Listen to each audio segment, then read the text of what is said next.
Andrés, como tú mismo lo has dicho, es una crisis que no se ha vivido antes, entonces hay un desconocimiento total, una incertidumbre total, sobre todo en el tema económico, que es mi área un poco, en el tema económico. Entonces, en sí queríamos plantear y, digamos, explicar un poco, y desde ahí proponer también, qué es o sea, el futuro del consumo, no solo en el mundo y en Ecuador, pero para entenderlo en Ecuador, pues planteémoslo un poco primero a nivel general, ¿no?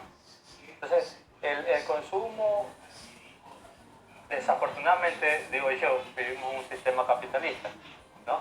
Que se mueve y el motor del sistema capitalista es el consumo. ¿Ya? Pero detrás del consumo está directamente relacionado con qué, con el empleo, ¿ya? Con el trabajo. Entonces, Ecuador, o sea, estamos ahí con el tema del empleo, ¿no? Luchando con eso y con las medidas que ya lo vamos a comentar más adelante. Y ya lo has comentado, inclusive aquí en el programa, ¿no? Pero entonces, qué panorama teníamos antes del COVID? O sea, en temas de consumo. El consumidor se volcó a consumir cosas, o sea, un capitalismo rapaz. Consumía, tenía 2 carros, tenía, eh, por ejemplo, ropa la que quiera, zapatos la que quiera. O sea, consumía cosas innecesarias, ¿no? O sea, no son cosas básicas. Luego de la pandemia, o en la pandemia, el mercado cambió, ¿no? El mercado cambió y se volcó a consumir cosas básicas y cosas básicas específicamente como el tema de la alimentación, ¿no? Entonces cambiaron los 10 productos más vendidos del año 2019, del mes de abril, cambiaron radicalmente al año 2020 del mismo mes. Cambiaron de cosas que estaba predominando mucho el turismo, qué sé yo, eh, ropa para viajar, maletas, cosas así. Cambió radicalmente a alimentación e insumos médicos. Entonces, ese cambio tan drástico que vemos tiene una víctima de por medio, ¿no? Que es la gente que se dedicaba a un mercado, a un capitalismo rapaz, si lo podemos decir así. Entonces, ¿qué veo yo después de la pandemia? El mundo se va a centrar en, en el consumo de 2 aspectos, básicamente. El consumo, el consumo básico, es decir, todas las cosas necesarias para el ser humano, para vivir, y el consumo extraordinario, lo extravagante, porque recordemos que el dinero tampoco no se fue del mundo, el dinero simplemente cambió de mano. Solo está estancada. Más que estancado, está distribuido en diferentes manos, ¿ya? Pero minúscula, Entonces, ¿verdad? minúscula, cada vez se va haciendo mayor la brecha de inequidad socioeconómica. Entonces, la gente se va a volcar a comprar lo básico y a comprar lo extraordinario. Y esto se debe también, los cambios que se están viendo en el mundo son principalmente, como te decía, es el sistema laboral automatizado. Esto quiere decir que el empleo va a cambiar, ¿ya? El empleo va a cambiar. ¿Por qué? Porque, por ejemplo, las empresas ya van a querer, ya no son como antes que tenían oficinas, tenían altos empleados. ¿Qué estamos viendo? El teletrabajo, ¿no? Claro. Que reduce significativamente los costos a las empresas. Entonces, se vuelcan las empresas a disminuir los costos fijos e incrementan los costos variables. ¿Ya? Esto provoca un incremento en el desempleo y en el empleo informal también, y un incremento en el empleo informal. No, por ejemplo, te doy un ejemplo. En Estados Unidos el 5% de la capacidad de captación laboral en las nuevas industrias, en las nuevas empresas como Facebook, Instagram, Twitter, WhatsApp, son apenas el 0.5%. ¿Ya? O sea, por ejemplo, WhatsApp, si no me equivoco, tiene alrededor de 2.000 empleados en el mundo. 2.000 es poquísimo, ¿no? Para ser una tremenda empresa, ¿no? A nivel global. Y tan globalizada, claro. Ya, entonces, ¿dónde queda toda la gente? ¿Qué va a hacer la gente? Ya, esas son un poco las preguntas que se están planteando a nivel general. Hay una predicción muy sonada ahí, digamos, tendencias de izquierda que dicen que el capitalismo va a caer por sus propios pesos, ¿no? Pero eso ¿Qué puede tanto sonar, piensas? digamos, Eso, sí, ¿qué eso, tanto piensas eso? eso puede sonar muy romántico, Andrés, pero a ver, vamos explicándolo de manera sistemática, ¿no? Claro, ¿A qué se debe esta, digamos, esta afirmación? O sea, no es una afirmación, digamos, romántica, sino es una afirmación con base fundamental. En la etapa de consumo nosotros vivimos en la quinta etapa de incentivo al consumo en la historia de la humanidad, ya, actualmente. Ya. ¿Por qué? Te voy a poner el ejemplo rápido. Primero está la época de la disponibilidad del producto, ¿no? Es decir, estábamos en nuestra ciudad, en nuestro pueblo, y nadie vendía pintura. Y de repente yo digo, ¿sabes qué? Voy a comenzar a vender pintura, ¿no? Entonces, yo soy el único que está disponible, tengo el producto disponible y me compran a mí. Entonces, después de esto dio un gran salto la humanidad al tema del precio, ¿ya? La época del precio. ¿Por qué? Porque si ahora mi vecino vende pintura y yo veo que le está yendo bien, yo también me pongo el mismo negocio, pero le bajo el precio, ¿ya? Entonces la gente compra ¿a quién? Al más barato, ¿ya? Entonces hay una demanda por precio. Bueno, una vez, pero cuando se baja el precio también comienzan a darle el tema de la pintura no la voy a bajar porque sí, sino le echo más agua, la diluyo y la vendo más barata. Entonces entramos a la tercera etapa que es la era de la calidad, ¿no? claro. Entonces hay diferentes tipos de calidad en Pero temas Camilo, de y consumo. precisamente, pero ¿qué rol juega el tema de la calidad, por ejemplo, en temas ahorita de emergencia? Y eso te lo digo porque aquí en Ecuador, ante la escasez de alcohol y gel antibacterial, y aparte ante la escasez también el elevadísimo precio, el costo, comenzaron a fabricarse pequeñas, sí, pequeños centros artesanales de alcohol, gel, desinfectante. Entonces, pero que de alguna manera en tiempos de estos, ¿qué Sí, tanto puede Andrés, servir, Camilo? ¿No crees que sí. podría ser contraproducente? Pero es que ahí mismo estamos, o sea, ahí está haciendo notar el tema de que el capitalismo, la frase está romántica, como le digo, que el capitalismo caerá por su propio peso. ¿Ya? Porque estamos, si tú te das cuenta, en la fase que estamos viviendo, ¿no? Estamos pasando de etapa en etapa, evolucionando o transformándose el sistema de consumo. Pero ¿a qué se debe esa transformación? A que el sistema anterior no aguanta, no sostiene esto. Entonces tiene que evolucionar a algo más agresivo, ¿ya? Entonces, como te iba diciendo, en tema de calidad, y tú bien lo mencionas, ahora todo el mundo se pone O el su cloro. negocio de cloro, desinfectante, cosas así. Entonces entramos a una etapa de diferenciación, porque si todo el mundo ya tiene ese producto, ¿qué va a hacer que me compren a mí? ¿Qué va a hacer que el consumidor esté dispuesto a pagar por el producto? Entonces se diferenciaron, ¿ya? En el tema, por ejemplo, de los autos, cada marca representa una historia por detrás, etcétera, ¿no?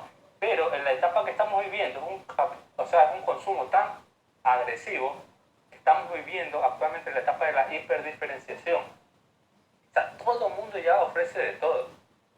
No hay mercados azules, como lo decía en este libro de economía. Exacto. No hay, Puedes hay recomendar ese poquísimos mercados. libro para los que nos están escuchando. Es un libro muy interesante el tuyo, que acabas de citar. Sí, sí, los océanos azules son básicamente eh, una disrupción del mercado, ¿ya? Eh, el mercado actualmente y el consumidor, por ejemplo, hay un restaurante, ¿no? Entonces mi vecino tiene un restaurante y en Guayaquil, ¿cuántos restaurantes no hay? ¿No? Que vendan arroz con menestra, digamos, ¿no? Claro. Entonces ¿qué me hace a mí irte a comprar a ti que tienes vendes el arroz con menestra igual que el vecino y que el de al lado y que el de al lado y que el de al lado? Ya, es volcarte un océano azul. ¿Qué sé yo? Te pongo un ejemplo así que se me viene a la mente. Que en tu negocio pongas un espectáculo de circo, ¿ya? Entonces tiene un valor agregado, una hiperdiferenciación, que es la época que estamos viviendo. Pero con todo esto de la pandemia, Jorge, pues ha caído por completo esto. Entonces, por eso te digo, volvemos a lo básico, hay economistas que hablan de una desglobalización, ¿ya? Una desglobalización que es un poco retener nuestros productos e incentivar al consumo nacional y poner trabas y aranceles y cosas así que a la larga hay personas que creen que es positivo, otros que es negativo. Bueno, ya depende de cada quien. La economía es muy flexible según para lo que desees hacer, ¿no? Otro tema también que es importante en esto del consumo, Andrés, y que quiero recalcarlo, son Adelante. sí, son las metrópolis. Las metrópolis son un tema que ha variado, ha cambiado mucho el sistema de consumo. Vemos que Guayaquil se ha convertido en una metrópolis, ¿no? Hay, hay, ¿Y hay cómo más ves de a 44, Guayaquil ahí? sí, hay más del 44% de trabajo informal en Guayaquil, y con una pandemia como esta, decirle que quédate en casa, pues Claro. no es tan lógico, pues no. Y toda la gente, bueno, mucha gente se vuelca a Guayaquil, ya sea para estudiar, para trabajar, fundamentalmente para trabajar. Es una ciudad muy Y movible. sí, el comercio es dinámico, ¿no? Es la ciudad con más dinamismo comercial en el Ecuador, incluso. Entonces, el comercio es muy, entre comillas, superficial, o era muy superficial. Es decir, tú vas a un lugar como la Bahía y encuentras de todo, toda cosa material, ¿no? Claro. Y en el campo se mueve el comercio más básico también, entre comillas, que es la comida, que es lo necesario, y ahí se polariza un poco el consumo. Entonces, ¿qué queremos lograr con esto? ¿Hacia dónde vamos? Esa es la pregunta, Jorge. Mira, aquí Jonathan Rodríguez nos pregunta, este es un programa interactivo, Camilo. ¿Será más agresivo el capitalismo después de la pandemia? Esa es hay una disyuntiva que tienen los teóricos de diferentes ramas. Mira, el capitalismo, personalmente veo que no, que más bien tiende a una desglobalización general. Ya, pero ese es mi punto de vista. Algunas personas dicen que sí va a retomar con fuerza. Pero, por ejemplo, pongamos el caso de Ecuador. ¿Ya? El caso de Ecuador. Ecuador está preparado para la nueva economía, para el nuevo consumo, para las nuevas formas de emplear a gente, de trabajo. ¿Estarán preparados? ¿Ya? Se dice que el 50% de personas empleadas van a quedar desempleadas en Ecuador, y ya lo estamos viendo con los despidos masivos. Que, disculpa, me hago ahí un anuncio el lunes 25, ¿no? Lunes 25, pues. Sí, lunes 25. Vamos a salir a las calles, a la Plaza San Francisco. Ahí vamos a estar exigiendo que se respeten nuestros derechos en lo laboral, en lo académico, en lo socioeconómico, ¿no? Entonces, ya vamos a analizar un poco más este tema, pero ahí hago la puña para que se vaya enganchando. Lunes 25 a las 10 de la mañana, en la Plaza San Francisco. Qué bueno que lo digas, Camilo, porque más adelante también vamos a tocar un poco de tus actividades como un luchador social mismo y político desde el colegio, y lo importante que es los jóvenes en estos momentos tomar un rol protagónico ante tanta vulnerabilidad de derechos. En otros gobiernos, con el menos del 5% de lo que está pasando ahorita, ya estaba afuera, y con esto no es una proclamación hacia la desestabilización política en el país, sino que llama a la reflexión mismo, ¿no? Los jóvenes, ¿qué están haciendo? Pero para no desviar del tema, y ya ibas a decir algo. En Ecuador estábamos analizando las medidas económicas que se han tomado. ¿Son adecuadas para lo que se viene, para la nueva economía, para el nuevo consumo? Sabemos las medidas laborales y que, disculpen, pero llevan a la precarización laboral directamente, incentivan a eso. Y al llevar a la precarización laboral, la persona adquiere menos capacidad adquisitiva y por lo tanto consume menos. Y entonces las MIPYMES que tienen negocios no van a tener quien les consuma con la frecuencia que lo hacían antes, ¿ya? Y se forma un círculo, digamos, de destrucción económica en el país. Ya también hay que tener en cuenta que Ecuador depende mucho del petróleo, y el petróleo ya está confirmado que en 10 años, a más tardar, la energía solar va a reemplazar al petróleo, además de que por costo y por hecho de sustentabilidad, pues, ¿no? Y además que también a Ecuador le queda aproximadamente, dicen, unos 15 a 20 años de petróleo, de reservas de petróleo. Ya. Otro punto que quería tocar, Andrés, es la educación. O sea, ¿cómo queremos pasar al futuro, ¿no? Si es que, o competir con con los países que tienen grandes estructuras de producción, si es que no le apostamos a la educación? Vemos este gobierno que intentó quitarle el presupuesto a la educación, ¿no? Y aludiendo que estamos en una crisis económica por el COVID. No, señor, la crisis económica estaba antes del COVID, ¿ya? Eso hay que tener bien claro. La gente tiene que tener bien claro que la crisis económica, los despidos, ya estaba antes del COVID. No es una excusa, ¿ya? Entonces, pero ¿qué decía, por ejemplo, Noam Chomsky? Dice, no debemos buscar héroes, sino debemos buscar grandes ideas, ¿ya? Entonces, o sea, amigos, yo concuerdo mucho con esta filosofía de Noam Chomsky, ya que, ¿qué proponemos además de quejarnos, ¿no? Salimos a la calle a exigir nuestros derechos, pero ¿qué proponemos? Entonces, cada ciudadano es responsable con su agrupación, con su gremio, o vecinos, ¿no?, en su barrio, de proponer, de ver qué podemos hacer para mejorar la situación a nivel microeconómica y macroeconómica. Claro. Entonces, por ejemplo, en Ecuador hay 3.000 familias aproximadamente, ¿no? Ese es un dato. De las cuales, perdón, 3.000 familias, 3 millones de familias, ¿ya? De las cuales 1 millón de familias está en el tema de la pobreza, cae en la clasificación de la pobreza, ¿no? ¿Qué podemos hacer para atacar todos estos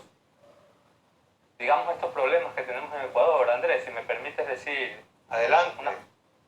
unas cuantas propuestas que tenía en mente, que pero esto es muy personal, ¿no?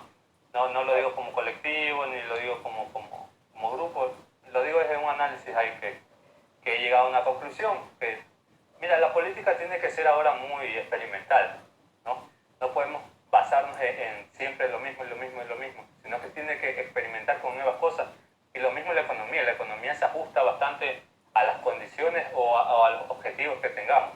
Por ejemplo, el gobierno pudo haber destinado ese dinero que pagó a la deuda externa para comprar implementos médicos para salvar vida de muchos ecuatorianos, pero prefirió mandar ese dinero a pagar la deuda externa. Entonces la economía se mueve.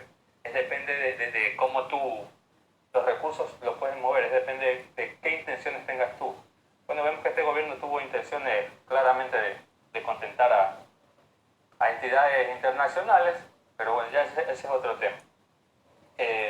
Como primera propuesta, Andrés, les quería decir 4 propuestas más o menos que yo les veo para encaminar el tema de la producción y el consumo aquí en Ecuador, así, a futuro. ¿No? La primera propuesta es enfocarnos en mercados netamente del futuro. Ya no nos enfoquemos en producción primaria, ¿ya?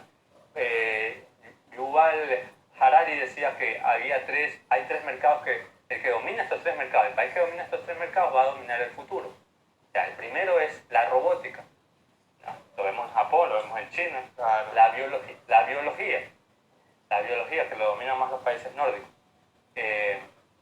Y por último era el Big Data, que los conocemos como los grandes datos, o empresas como Facebook que manejan datos, que tú pagas para una publicidad y te segmentan el público al que tú quieres, pues, ¿no?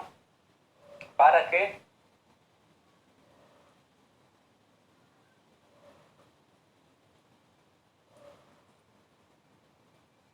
tu consumidor sea más específico. Entonces, si Ecuador no le apunta a esto, si Ecuador le quita presupuesto a la educación, cada vez le está quitando más dinero, entonces ¿cómo vamos a desarrollar un nuevo mercado y un nuevo consumo, Andrés? Entonces esa es la primera propuesta. La segunda es invertir en educación, en universidades, ¿ya? por ejemplo, las universidades, ¿qué le están haciendo? Quitando presupuesto. Tenemos que invertir en educación para que la gente desarrolle la innovación más desarrollo. Que decía Correa, por ejemplo, el gobierno pasado implementó la Universidad de Yachay. Exitosa o fracasada, como le dicen algunos, pero se intentó hacer algo nuevo, una universidad con tinte científico, que aporte al desarrollo. También, incluso. Exactamente, exactamente. Entonces, que aporte al I+D que le dicen. Pero perdóname que haga un énfasis aquí con Yacha, Camilo, Sí. porque creo que se ha cometido una injusticia. Y así como tú me amparo a tu licencia de explicar un análisis personal tuyo, también me amparo en esa misma licencia de decir la mía. En Yachay se ha cometido una pequeña injusticia, creo yo. Porque en Yachay ¿qué apostaba Yachay? La ciencia y la tecnología. Y tú, Camilo, que como estadista y economista que eres, eso no lo íbamos a ver de la noche a la mañana, ni en un par de años. Pero aún así, en la plena crisis sanitaria y con una desorganización estatal, Yache aportó con respiradores artificiales, unos prototipos artificiales, para cubrir esa demanda que estaba en los hospitales colapsados. Entonces, en ese aspecto, como parece que saben que la educación es la clave del desarrollo, y hay personas o hay líderes, organizaciones políticas que creo que no les interesa y responden a intereses también particulares de poderes ya económicos en el país. Entonces, solamente quería hacer énfasis, tú ibas a decir algo más. Sí, o sea, tienes razón, Andrés. Los 4 tigres asiáticos que le llaman no fueron de la noche a la mañana el desarrollo. ¿Ya?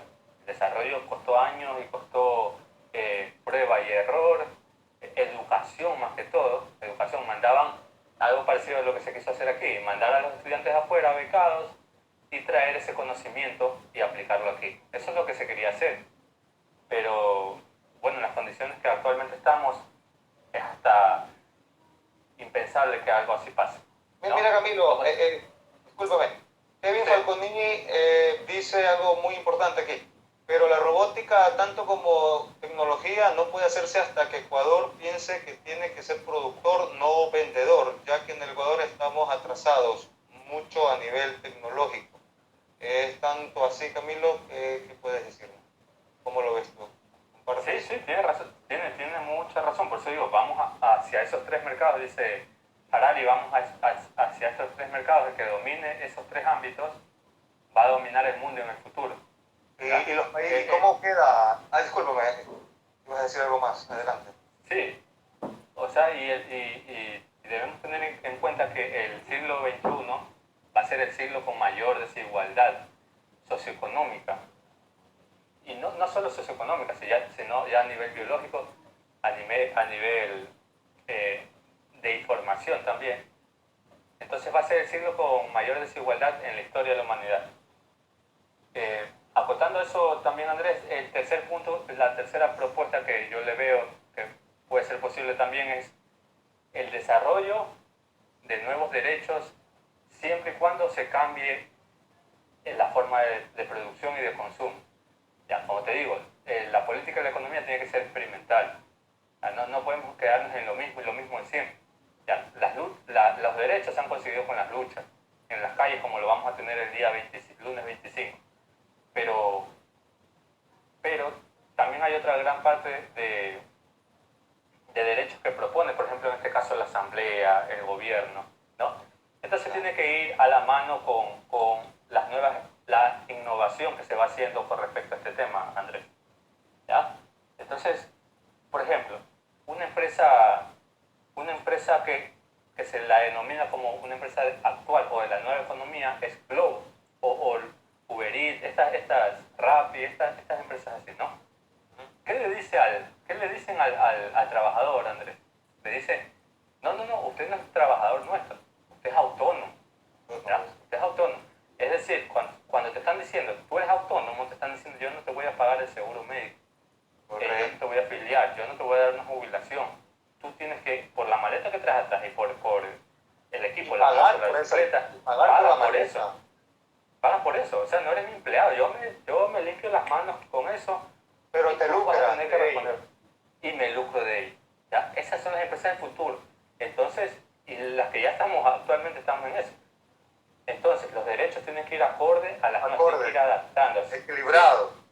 Y Sí, efectivamente, equilibrado. mira, porque aquí y se va de la mano lo que tú dices, porque es interesante. Jonathan Rodríguez vuelve y dice la desigualdad biológica. Y eso me recuerda a un libro que habíamos hablado, Camilo,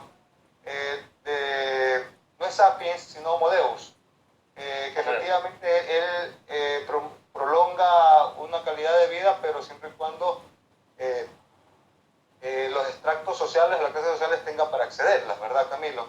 Entonces, Sí, él habla mucho de la desigualdad, ya no digo, como te decía, no desigualdad socioeconómica, sino desigualdad ya biológica. Es decir, ahora la reina Isabel tenía, o como el caso del dueño de Santander, del Banco Santander, sí, que falleció por temas de COVID, ya un señor mayor que tiene las mismas posibilidades de fallecer que mis vecinos. Quizás no igual, pero porque tiene mayor protección, alimentación y lo demás. claro. Pero biológicamente es muy probable. Pero si es que en el futuro, si es que se desarrollan con este tema de la biología, la robótica y los datos, el que tiene más dinero podrá pagar, digamos, para que no lo ataque una pandemia. Pero si yo no tengo, no voy a poder pagar. Entonces se crea una brecha de inequidad tremenda, o sea, no vista en la historia. Eso es lo que recalca un poco en Homo Deus y en Sapiens, un poco, en el libro Sapiens de Harari, un poco también lo que recalca es la historia de la humanidad, cómo el ser humano, por medio y es muy, o sea, parece algo muy antiguo, pero es muy actual, Andrés, porque por medio de convencer a la gente, ¿no? Crea la civilización. Entonces son teorías muy interesantes. Como por ejemplo, una frase que está más actual que nunca es la de Charles Bukowski, pues, ¿no? Él dice, o sea, él menciona una frase que qué terrible es lo que tiene que hacer el ser humano para comer, vestirse y vivir, ¿no? Qué terrible es lo que tiene que hacer. En Guayaquil, qué terrible es lo que tiene que hacer el ser humano, salir a las calles para vender algo en medio de una pandemia que le puede costar la vida. O sea, qué terrible lo que estamos viviendo, Andrés. Pero aún así, más profundo. Y no sé si el capitalismo puede decirse que es absurdo lo que te voy a decir, Camilo. No me puedo imaginar que en una sociedad, en una ciudad, en un país donde tengas un río, un estero, hablando netamente de Guayaquil, la gente se pueda morir de hambre porque no tiene un billete impreso para ir a una tienda a hacer la transacción. Y en estos momentos, por ejemplo, cuando la gente se moría del hambre tranquilamente, vías alternas, ¿no?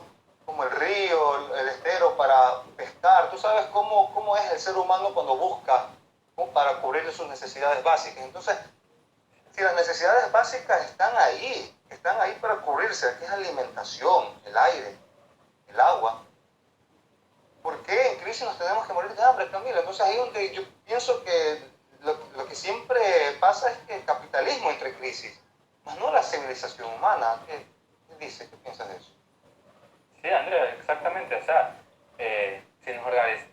o el gobierno se preocupara en dar incentivos para que el barrio, digamos la Fragata, se organice, ¿ya? O el Cisne 2 se organice y tienen el estero al lado. O los que viven Cada, en el río Guayas, en la pradera, en los Guasmos, en la Floresta 2.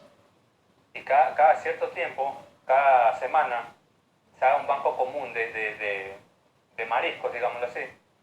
Que la gente mismo que va a pescar y traiga el marisco, ese sea su parte de pago, o sea, llevar mariscos para su familia y también darle a la comunidad.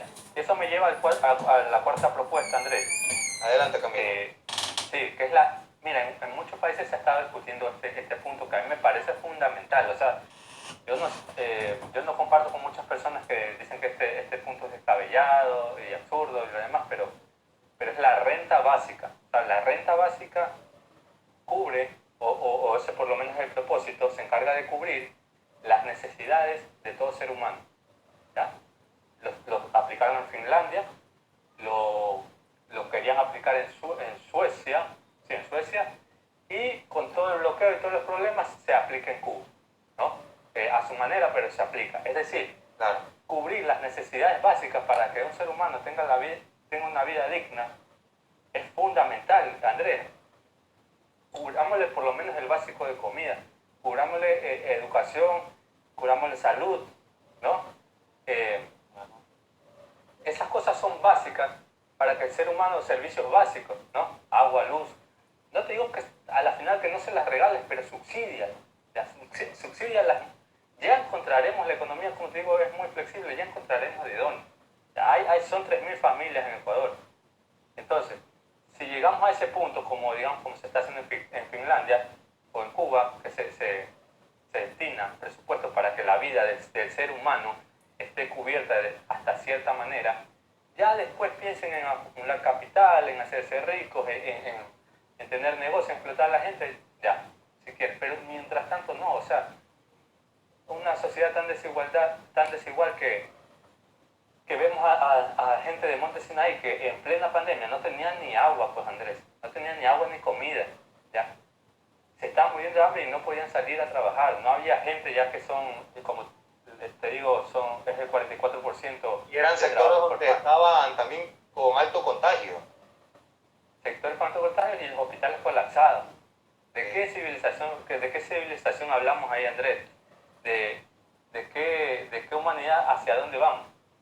Entonces yo creo que son puntos, desde mi punto de vista como economista, son puntos que hay que tocar. Primero, como te repito rápidamente, primero enfocarnos en el mercado de futuro, los tres que mencioné, o hay nuevos mercados también, como la economía naranja y cosas así. Segundo, las universidades, apostarle a la innovación y el desarrollo en las universidades e invertir, pues, ¿no? No quitarle presupuesto como lo está haciendo este gobierno. Tercero, el desarrollo de nuevos derechos con respecto a las nuevas formas de producción y a las nuevas formas de consumo. Y por último, ¿por qué no pensar en una renta básica para asegurar una vida digna a todos los ecuatorianos? Y desde ahí partir con el tema del desarrollo, de las empresas y todo lo demás. Camilo, para ir cambiando un poco, es que me hicieron acuerdo ahorita en el chat privado, te mandan saludos, colectivo Freinet. ¿Puedes explicar a los que nos están escuchando qué es el colectivo Freinet o qué es el Celestín Freinet? Y también hablar también un poco del colectivo Octubre 19, en el cual eres vocero, parte de las vocerías y coordinador. Camilo. Sí, Andrés. Cómo no, con mucho gusto a los compañeros del colectivo Freinet, que sé que se están reagrupando nuevamente para hacer resistencia, que es lo que siempre hemos hecho. El colectivo Freinet básicamente nace del colegio Celestín Freinet, que es un colegio un poco diferente, digo yo, encabezado por su rector. ¿En qué sentido un poco diferente? Sí, porque la pedagogía de ellos en la educación mezclan, digamos, no mezclan, más bien enseñan temas políticos, ¿ya? Es un colegio político. Entonces, bajo ese colegio nos formamos muchas personas que ahora están conformando ahí, yo sé que están ahí los compañeros en Resistencia Freinet, el colectivo Freinet, están dando la lucha todavía. Y el colectivo Octubre 19 es un frente de jóvenes que se encarga de contactar, pues, ¿no? Varios grupos de colectivos de jóvenes, por ejemplo, ambientalistas, ciclistas, de las universidades, y hacer un gran frente. Que por cierto, Andrés, también les tengo que mencionar que el Frente Octubre 19, de Jóvenes Octubre 19, también pasará a ser un frente amplio, un frente de todos los ecuatorianos. ¿Por qué? Por una razón un tanto, pragmática, porque nuestro colectivo nació a raíz de las protestas del octubre de 2019, el año pasado. Entonces, todos los que participaron en esa protesta están buscando por dónde son. Es gente que salió a dar su vida en las calles, Andrés, y lo que se viene va a ser algo similar, ¿ya? Entonces, toda esa gente está invitada, el colectivo es suyo, ¿ya? El frente es suyo. toda la gente que quiera participar en octubre 19, pues unámonos compañeros y desde ahí propongamos, desde ahí manifestémonos y desde ahí exijamos los derechos que tanto nos cuesta exigir, ¿no? Claro, Camilo. Y precisamente octubre 19 he estado investigando, por decirlo así, Camilo, ha tenido actividades en las cuales relacionadas a derechos aquí en la ciudad han presentado ante las autoridades, como es la ciclovía. Camilo, ¿puedes explicarnos algo Sí, rápido de eso? sí, la última propuesta que está encabezada por el compañero Jonathan Rodríguez fue una propuesta que lanzamos como Frente de Octubre 19 hacia el municipio. ¿Ya? Esta propuesta está basada en que se respete o que se dé un trato digno a la gente que utiliza este medio de transporte sustentable. ¿Ya? Guayaquil es una ciudad de cemento, Andrés, o sea, una ciudad donde no hay espacio para este tipo de actividades. Y la supuestamente ciclovía que hizo el municipio, que es una línea azul pintada por la 9 de octubre y donde se estacionan todos los carros, ¿no? O sea, es hasta ilógico, es una burla a los ciudadanos, Andrés. Claro. Entonces, eso queríamos plantear al municipio. Afortunadamente, tenemos una compañera que es la concejal Lidice Aldaz, a la que agradecemos por defender y visibilizar nuestra propuesta, y esta la están defendiendo y la están proponiendo allá en el municipio. Esperamos una respuesta acertada, una respuesta coherente, ¿no? Una respuesta lógica, porque sí, que se viene esto de la pandemia y es muy posible que se venga el pico y placa, cosas así, Claro. para evitar Es una necesidad. Es una necesidad, se vuelve una necesidad. Entonces todos los ciudadanos están moviéndose hacia allá, hacia las bicicletas. Entonces, por favor, ayudemos a que este mensaje se difunda a todos los colectivos también de ciclistas o que estén afín a este propósito. Manifestémonos y comencemos a exigir este tema. Sigamos leyendo lo que dice nuestros amigos que nos están viendo. Camilo, Julio Corral, se debe experimentar con la matriz productiva. También está la compañera, a ver, se me escapó un momentito. Ronnie, Guayaquil siempre ha sido hostil a los ciclistas. Jefferson Flor, considero que octubre 19, ya que van a abrirlo como colectivo, no solo los jóvenes, sino también espacios para adultos, combinar esta experiencia va a fortalecerlo. O sea, mira, Camilo, que hay un compañero de lucha, que puede decir Jefferson Flor, que está interesado en octubre 19. Kevin Falconi dice, es más o menos lo que hace el municipio regalando tablet a todos los estudiantes, pero ¿para qué? Para que anden en Facebook. Ahí deberían de dar más tecnología, enseñar tecnología, no dar tecnología. Bueno, puede que sí. Graciela Patricia Soto, no necesita ser un gobierno de izquierda para tener conciencia social y hacer lo correcto, sino mirar al presidente de El Salvador. ¿Qué piensas, Camilo? Espérate, Mónica Brito dice, excelente iniciativa de la Juventud Guayaquil, requiere urgente alternativas de movilidad seguras. La bicicleta es una opción. Esa ha sido la reacción de nuestro público, Camilo. Me llamó la atención lo que dice la izquierda, no necesita ser un gobierno de izquierda para tener conciencia social. ¿Cierto? Claro, o sea, es evidente que este gobierno es un gobierno inhumano, Andrés. Es un gobierno inhumano, ¿no? Ni siquiera se necesita ser de izquierda para plantear cosas así. El sentido de humanidad, o sea, no puedes mandar por ejemplo, en lo que pasó en las protestas de octubre del 2019, no puedes mandar a la policía a matar, porque fueron asesinados. ¿Ya? Y hoy, Camilo, perdóname que te diga, ayer y hoy se fueron los comerciantes de la bahía, que lógico, como tú dices, aquí en Guayaquil ya desesperados de 2 meses y medio de para sin ingresos, más bien gastando lo poco que tienen, pues ya salieron a querer vender, abrir sus locales y fueron respondidos brutalmente por la policía metropolitana.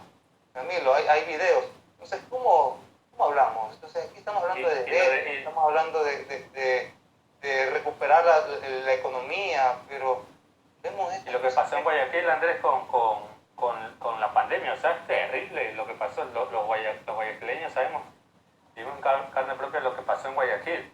Eso, Andrés, yo con mucho respeto, pero quiero recalcar desde mi punto de vista que eso no fue una tragedia, digamos así, porque la gente dice, la tragedia que ha afectado a todo el mundo. No, eso es un crimen, Andrés.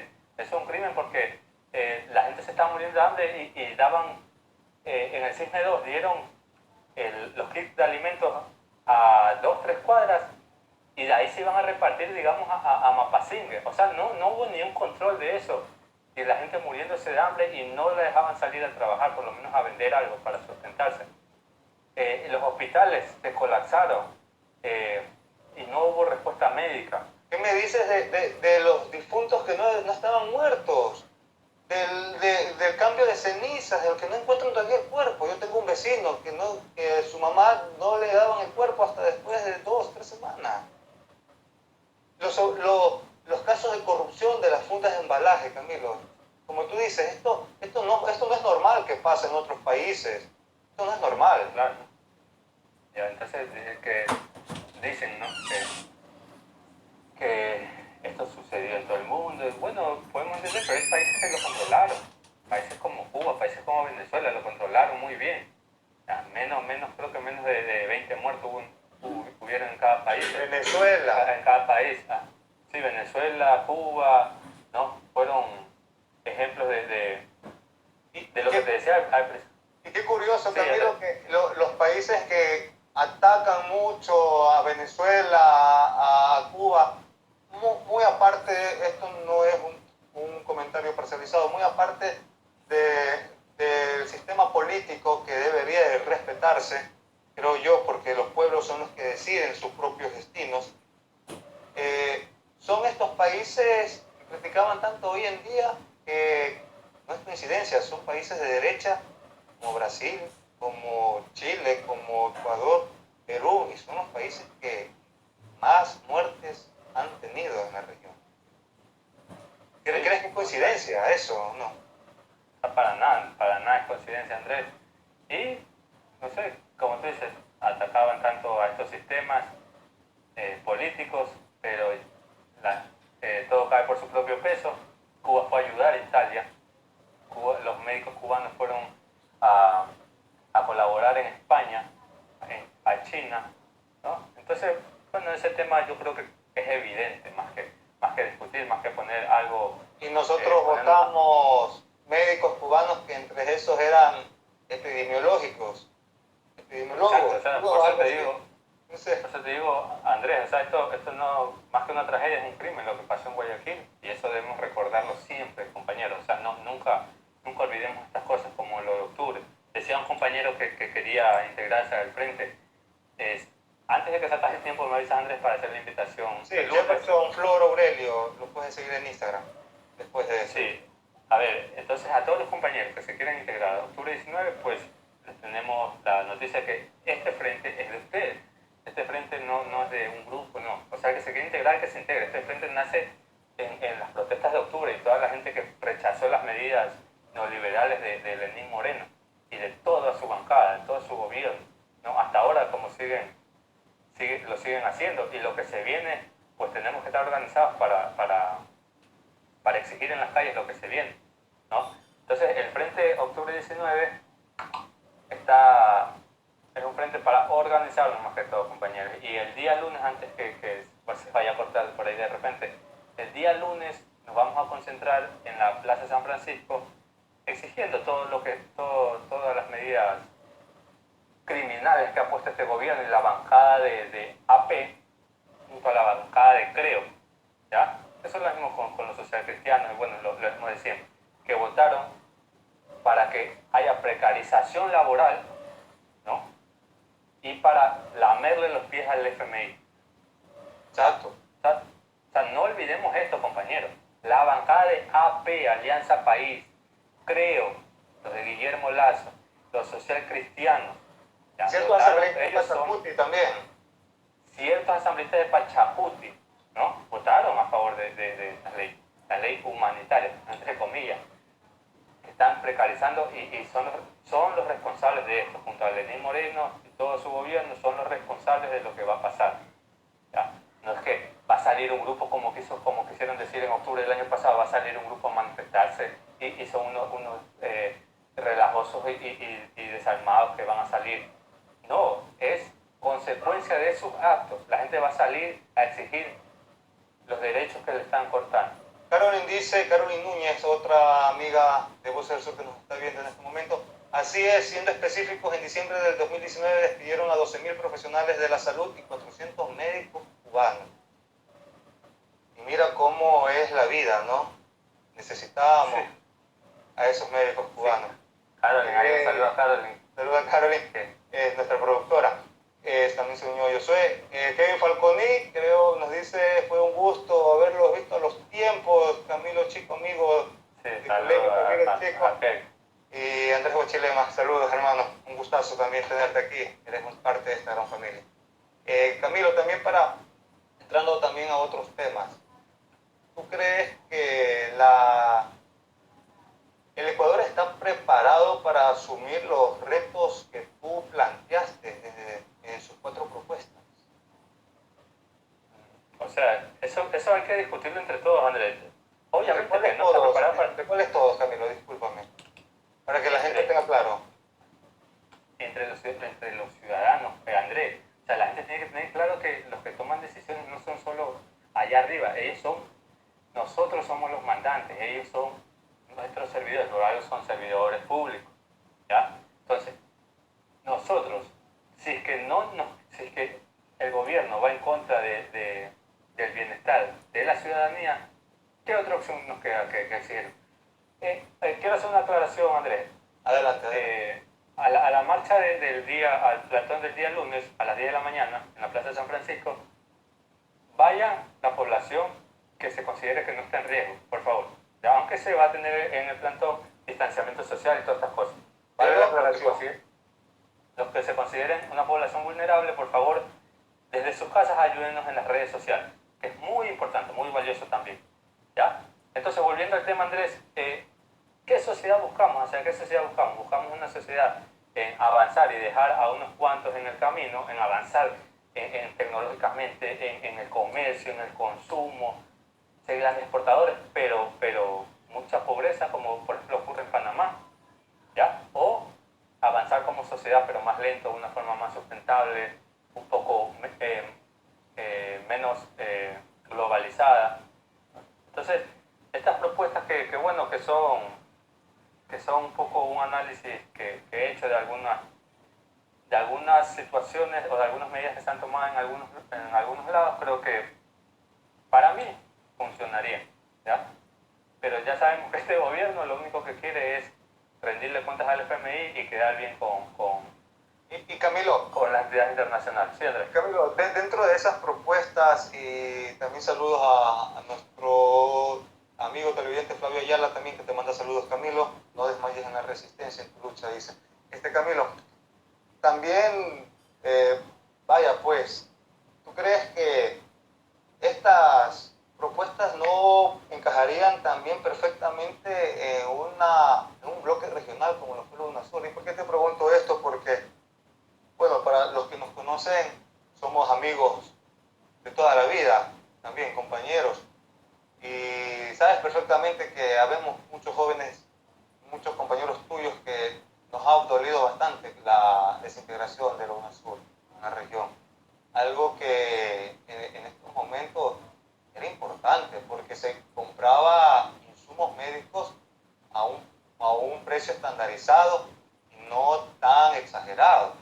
O sea, había estrategias regionales para combatir estos tipos de eventos, e incluso conflictos políticos. Me acuerdo del conflicto estaba Chile y Bolivia, con 2 presidentes que tenían el mismo lineamiento ideológico, por decirlo, que era Bachelet en ese entonces y Evo Morales. Entonces, llegamos hasta esas instancias. Incluso cuando tuvimos el conflicto de Ecuador con Colombia por el bombardeo de Angostura. Entonces, es importante. Sí. Y fue UNASUR. Y tratémoslo por ejemplo, metiéndolo al tema del consumo también. O sea, las nuevas economías se pretendían que consuman en bloque, ¿ya? Digamos como la Unión Europea, ¿no? Que es un bloque económico un bloque, perdón, de países que toman las medidas económicas juntos. Entonces, eso es un poco lo que se quería hacer con la integración de Latinoamérica, de Sudamérica, bueno, primero con los líderes progresistas que tiempo. Y de eso se derecha quería también. lograr.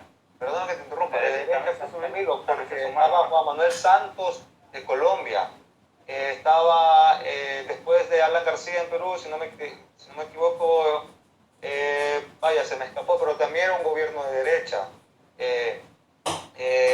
Chile, después vino Piñera y continuó con el proceso UNASUR.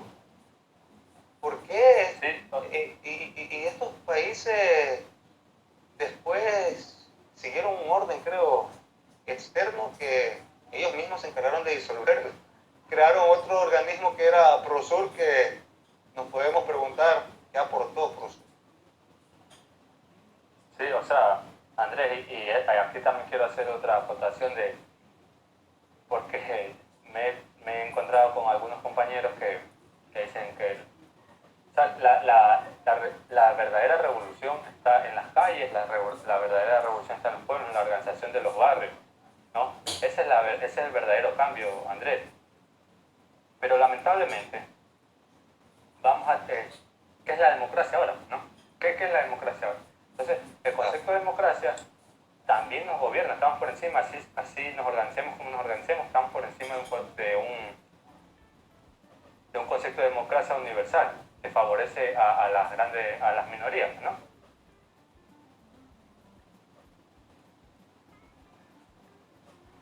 Potenciales que se crean capaces y con la convicción necesaria por los que toda la vida hemos luchado.